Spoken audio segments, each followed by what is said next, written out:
చిన్నప్పటి నుండి మనం నిఫ్టీ, సెన్సెక్స్ అని వింటూనే ఉంటాం. అసలు ఇవేంటి? సింపుల్గా చూద్దాం. ప్రతి కంట్రీ స్టాక్ మార్కెట్కి కొన్ని ఇండిసెస్ ఉంటాయి. ఇండెక్స్ అంటే ఆ కంట్రీ స్టాక్ మార్కెట్ గ్రోత్ని మెజర్ చేయడానికి యూజ్ చేసే మీటర్. మన ఇండియాలో మేజర్ ఇండిసెస్ రెండు, నిఫ్టీ 50 అండ్ సెన్సెక్స్. సింపుల్గా చెప్తాను. నిఫ్టీ 50 అంటే ఒక బాక్స్ అనుకోండి. దీనిలో 50 టాప్ కంపెనీస్ ఉంటాయి. అందుకే దీన్ని నిఫ్టీ 50 అంటారు.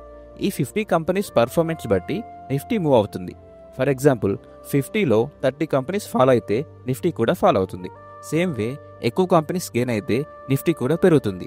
అందుకే మనం న్యూస్లో వింటాం, నిఫ్టీ ఇన్ని పాయింట్స్ పడిపోయింది, సెన్సెక్స్ ఇన్ని పాయింట్స్ పెరిగిందని. సెన్సెక్స్ కూడా ఇలానే, బట్ అందులో కంపెనీస్ డిఫరెంట్గా ఉంటాయి. స్టాక్ మార్కెట్లో ఉన్న అన్ని కంపెనీస్ నిఫ్టీ అండ్ సెన్సెక్స్లో ఉండవు. Only stable and growth based top companies మాత్రమే ఈ ఇండిసెస్లో ఉంటాయి.